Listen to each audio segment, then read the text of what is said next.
that are filmed right here in Santa Fe. His work inspired countless artists, actors, and filmmakers, and his impact will continue to be felt for generations to come. But beyond Hollywood, Gene and Betsy were our neighbors who embraced the Santa Fe lifestyle and embraced Santa Fe as their home. Their kindness, generosity, and love for this city made them more than just icons, but they were a part of our family. Our thoughts are with their loved ones and all who knew them and admired them. We join the film industry, their family, their friends, and all the people of Santa Fe in honoring their memory. Thank you. And now Santa Fe County Sheriff Adon Mendoza will speak, along with Fire Chief Brian Moya from the Santa Fe County City Fire Department. Good afternoon, everybody. I'm Sheriff Adon Mendoza, Sheriff for Santa Fe, New Mexico, Santa Fe County. On Wednesday, February 26, 2025, at approximately 1:45 p.m., Santa Fe County Sheriff's deputies were dispatched to 1425 Old Sunset Trail, where Gene Hackman, 95, and his wife Betsy Arakawa, 65, and a dog were found deceased. An individual arrived to perform maintenance on the residence, became concerned after receiving no answer, and contacted neighborhood security to conduct a welfare check. Security then checked on the residence and observed Mr. Hackman and Miss Arakawa on the ground unresponsive through a window and called 911. Deputies arrived and gained access to the residence, where they observed Mrs. Arakawa deceased. They continued the search of their home and located Mr. Hackman in a separate area of the residence, also deceased. A German Shepherd was also found deceased, and two other dogs who appeared healthy were located on the property. Deputies then secured the scene and notified the Criminal Investigations Division. Due to the unusual circumstances of two decedents in the residence, there was a concern for scene safety. Santa Fe City fire personnel and the New Mexico Gas Company were requested to the scene to test for carbon monoxide or other foreign elements. The scene was deemed safe, and approximately 9:30 p.m., a search warrant was issued and executed on the residence. Now, collected from the residence, from this search warrant, there were 2 green in color cell phones, 2 bottles of medication, 1 bottle of over-the-counter Tylenol, My Request medical records, and a 2025 monthly planner calendar. Those items were secured from the residence for evidentiary purposes.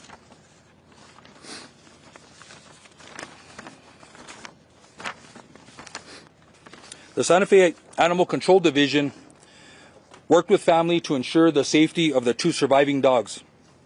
Investigation personnel worked diligently throughout the night and morning to process the scene for evidence. It should be noted there were no apparent signs of foul play. In the early hours of Thursday, February 27, 2025, Mr. Hackman and Ms. Arakawa were transported to the office of the medical investigator. An autopsy was performed. Initial findings noted no external trauma to either individual. The manner and cause of death has not been determined. The official results of the autopsy and toxicology reports are pending. Just today, I spoke to Dr. Jarrell, the pathologist from the New Mexico Office of the Medical Investigator. This was at 2:00 p.m. today. She advised that there were several tests that were submitted to be expedited. She revealed to me the following information. Both individuals tested negative for carbon monoxide. An initial interrogation was conducted of Mr. Hackman's pacemaker. This revealed that his last event was recorded on February 17, 2025. I was advised that a more thorough investigation will be completed. That'll conclude my statement. I will take a few questions, just so everybody knows, this is an active investigation still. I'll take questions. Sure. Based on what you know about the conditions of both the bodies. Who do you believe died first? That's a very hard thing to determine. Even with the assistance of OMI, we asked that question because that's a question that we want answered. That's a very hard determination to make, and I don't think even OMI could make that determination based on the initial autopsy. Any other questions? Mr. Sheriff, in that 2025 planner that was mentioned in the search warrant return, were there events scheduled for either member of the couple for the coming weeks? Again, that'll be part of our investigation. We will look and try to gain access to the cell phones. We'll be analyzing cell phone data, phone calls, text messages, events, photos in the cell phone to try to piece a timeline together. One of the things is in an investigation is we try to piece a timeline together, usually before the event happens, and that gives us a lot of information. But in this case, it seems like we're doing a reverse timeline. We're doing a timeline from the time of death and the autopsy and the results, and we're going to start working our way backwards. We're going to do both, and then hopefully make a determination what may have happened to both the individuals. Sasha. When you were saying the last event on the pacemaker was February 17th, would that kind of give you a sign that's probably the day that he died, so they've been dead for about 10 days? According to the pathologist, I think that is a very good assumption that was his last day of life. Sheriff, is there any surveillance video? Why are the pills such important evidence? I'm sorry? The pills. Okay. The finding of the pills being such important evidence, and could that have been part of the cause of death? Well, of course, they're important evidence. These are things that I think are important for the pathologist and OMI to consider to try to make a determination what the cause and manner of death are. So all that information is collected, not just for us, but we can provide that information to the pathologist and OMI so they can try and make a determination of what the manner and cause is. And I think that's important for OMI also. Sheriff, was there any surveillance video, and is that helping you to determine what may have led up to this? That's a good question, and that question's been asked. So, I respect the Mr. Hackman's and Ms. Arakawa's regard for privacy. I think everybody here understands that they were very private individuals and a very private family. There is no surveillance, as we know of right now, in the interior of the residence or the exterior of the residence that is going to help us determine a timeline or events that happened. Do we think she was outside? Sir? Tom Manson with CBS News. Have investigators been able to get into the obtained cell phones? Not at this time. We have them in our possession. Those were collected yesterday. It's going to take a process. We do have software, and we may have to reach out to other agencies for assistance to get past, if they're password protected, to get past the passwords and gain access to that information. So this is some other things it's going to take a little bit of time. Sheriff, is there any information on the dog? There are names, Michaela McClellan from the Albuquerque Journal, there are names on prescription bottles. Do we know any idea as to who was taking any of those medications? Yeah, due to HIPAA, I don't want to release who the medication was prescribed to or what the medication is. I think there's a HIPAA concern there, so I won't release that information. Sheriff, do you know the nature of the pills that were found by his wife? What were those pills there? What were they? Yeah, I think I just answered that question. I think I stated I'm not going to release the actual medication or who it was prescribed to due to HIPAA questions. Sir.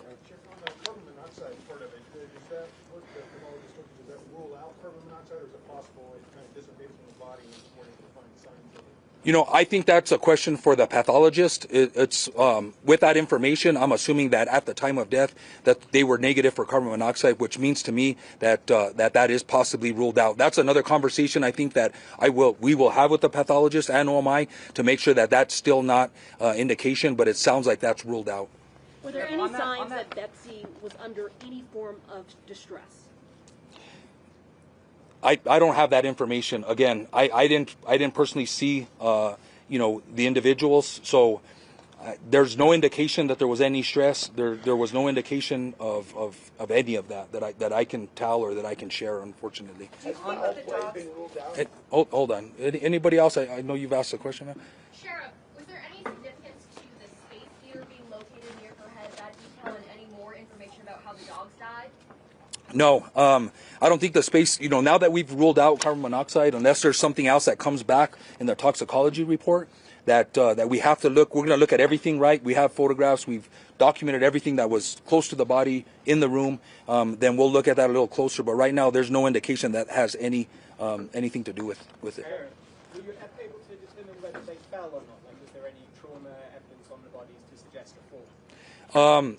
No, I don't think there was any indication that again, there was no trauma indicated on the body. I'm assuming if they would have fell or injured themselves or a head injury or brain injury, that would have been discovered by the pathologist. So I'm going to say that they weren't. Just to follow up, that you saw the sunglasses and cane on the floor, according to the reports. That would seem to go against that. That's up to the detective and OMI to work out. I'm gonna take two more questions, and then that's gonna be it, sir. Can you say what the space heater was powered by? Was it a gas powered or electric powered space heater? I don't know that information right off the top. Sir. How long do you think we'll have more concrete answers of what happened? Again, we're waiting for the autopsy results and the toxicology. The doctor, the pathologist, shared that information, which I think some tests were expedited. And so she shared that information with me because she thought it was relevant to the case and important for the public to know. I don't know. I don't know when the cause and the manner will be determined officially, or when the toxicology results come. I'm assuming the pathologist will wait for the toxicology to come back, so that'll help her make her decision on what the cause and manner is. It could be months or 3 months or longer, in my experience. One more question. When is the last known contact with either Betsy or Gene? Again, that's been one of our challenges because of their privacy. So one of the challenges is trying to determine that timeline. I think the event of the pacemaker gives us an idea, but we're gonna sift through the cell phone records. We're gonna go through the planner. We're contacting workers, maintenance workers, family members, security. We're going to be talking to security. It's a secure subdivision. There's in and out that I believe is documented. So we're working with them to try and determine, when the last contact was, and that'll help us put together the timeline. So thank you, everybody. I hope this answered some questions. And again, if we get more information, we will release that. I know there is concern and interest in Mr. Hackman and Mrs. Arakawa, and I just appreciate your patience. Thank you.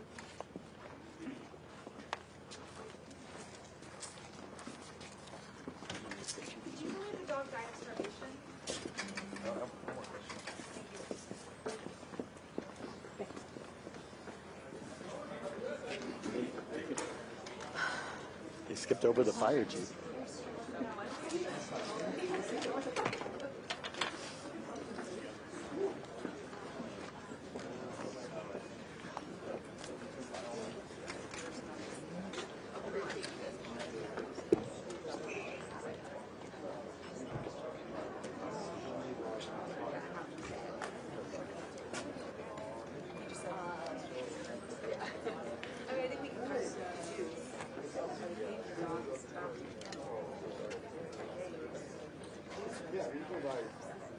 Ooh.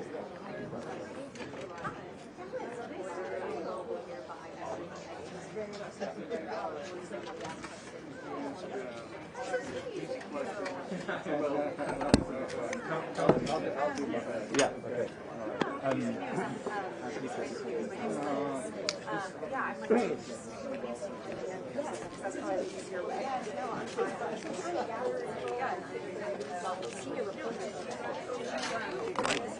Yes, which one? That's right. Lucas.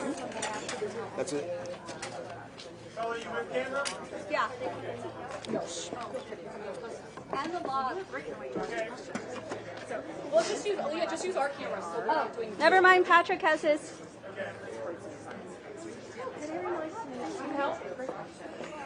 And they're doing the fire chief inside.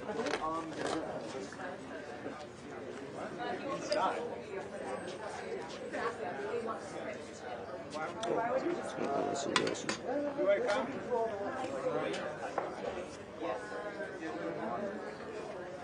So.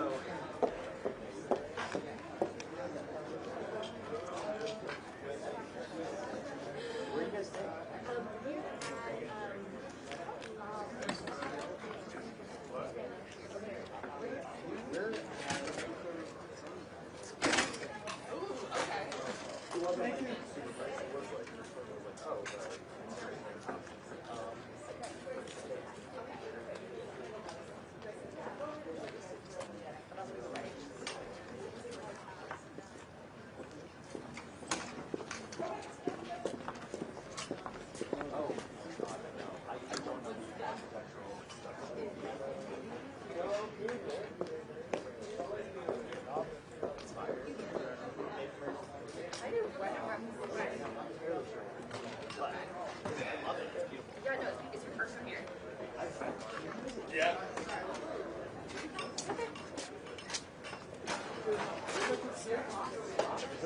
Fire chief's coming.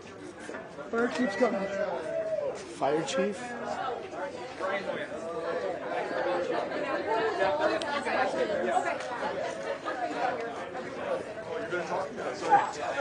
gotta put everything back. Sorry. Somebody left their glasses here last time too, by the way. Those are, you got 1 second, I gotta put this back. Yeah, you guys can take care of it. Please take everything. So I'll just start with, because of the toxicology report. Give him a moment to get. Well, I was just going to let everybody know that I'll ask any questions. I just thought the fire department wasn't involved as much because of the toxicology report of the person.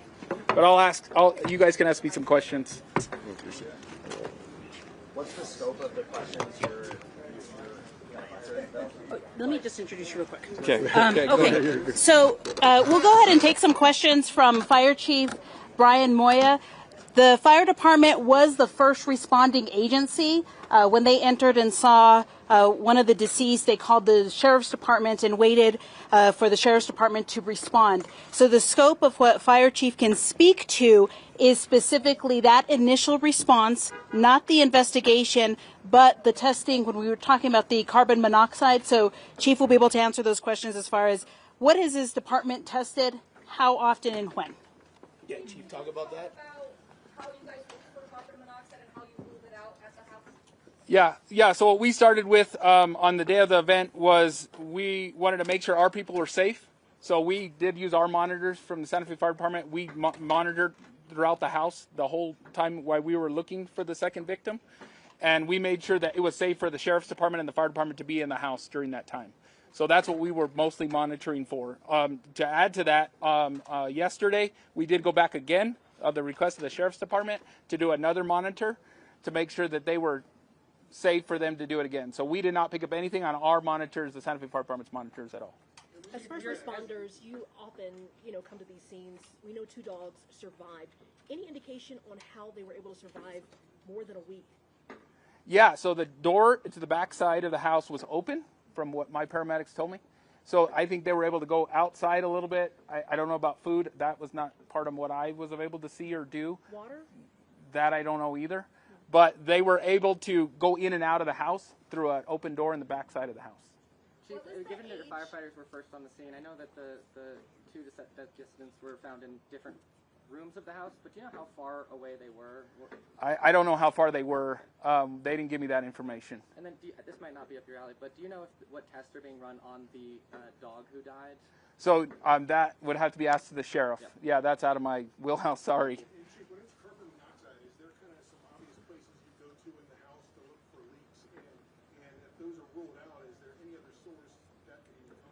So we checked the whole house. They told me they went through the whole house. It took them about 30 minutes. So we made sure that we went through the entire house the whole time, made sure, carbon monoxide's low. So they checked for that. There was not finding anything. So everything we had on our monitors were clean across the board as long as we were there. So there was no gas leak? That I was aware of, that from our monitors, we didn't find anything per the fire department's rules. Do you know if Gene Hackman wore like a life alert or some sort of device that he could press if he were incapacitated?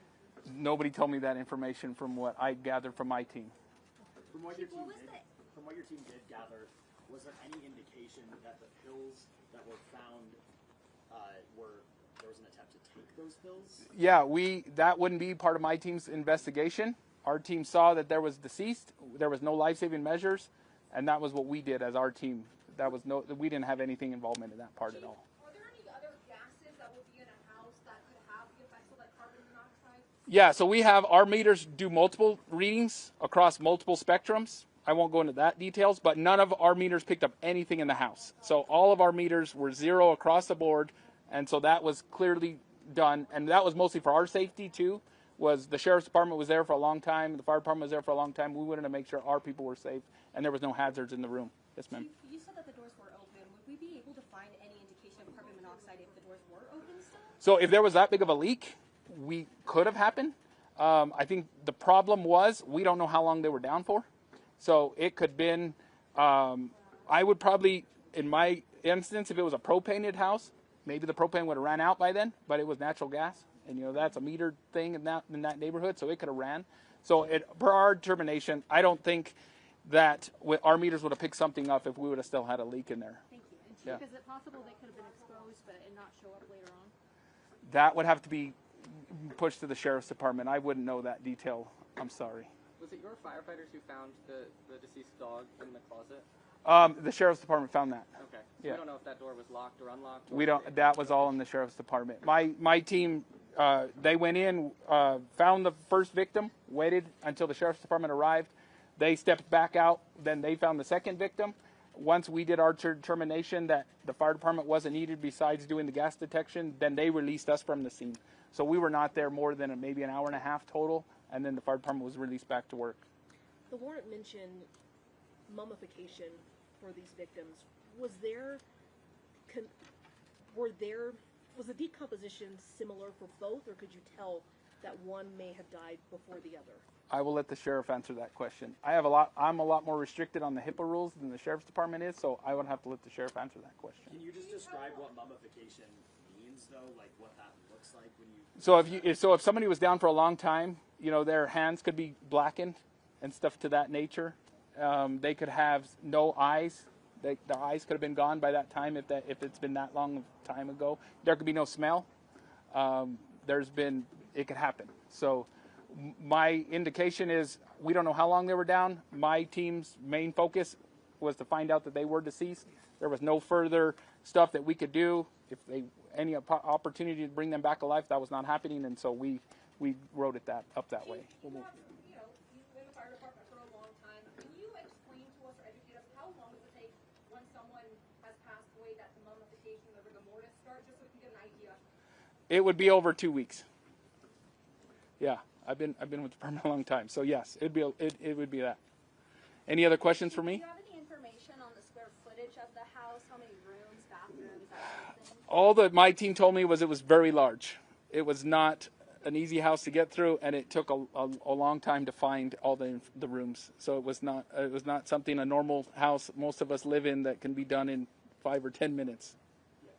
The 911 call, the caller from the 911 call said that he couldn't get inside the house. He said that the door was open by the time your team got there. Was it a different part of the house? So I don't know if my team, the door was unlocked, so the door was closed.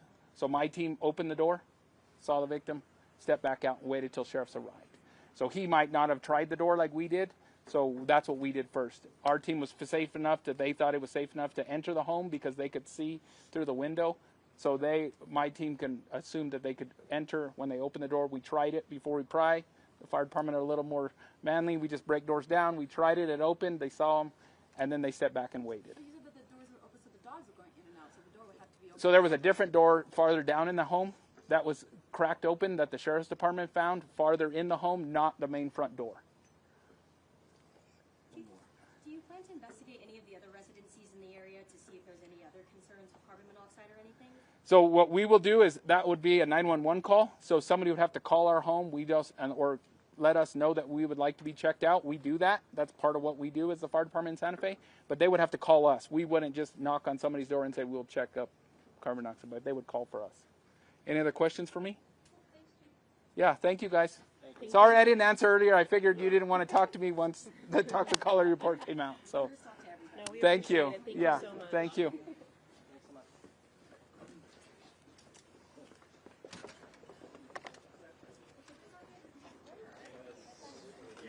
Great question. Thank you. I think we got something.